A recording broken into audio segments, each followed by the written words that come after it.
जय श्री गणेशा. सर्वांना सर्व स्वस्त मस्त आणि नेहमी आनंदी राहा. तर हे पाका तुम्हाला कालच्या वेळेत पाहिलं की इडली केली होती, त्याचे आता भांडे राहिले होते, रात्री तसंच ठेवले होते घासाचे. भांडे घासून घेतले आणि मला माठ धुवायचा म्हणून माठाचे थंड पाणी होतं त्याच्या यात काढून घेतलं आणि हा माठ धुवून गळत आहे. तर ह्या माठ कसा काढा होता आधी, त्याच्यानंतर आम्ही सिमेंट लावलं काय की तो थोडा गळत होता म्हणून तो तसा दिसत आहे. इकडे प्यायचं नळ आले तर प्यायचं पाणी पण भरून घेतलं आणि ते पाहता म्हणे कशी येऊन बसते, तिला दूध पाहिजे होतं, पण तिला म्हटलं बाई आम्हीच तर काढा चहा पित आहे, तुला कुठून दूध देणार.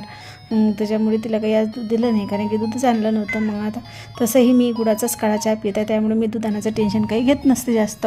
आणि आता कपडे धुवून घेतले. वर कपडे वाळू घालायला गेली तर तुळशीला खूप मंजुळा दिसल्या, त्या तळून आणल्या.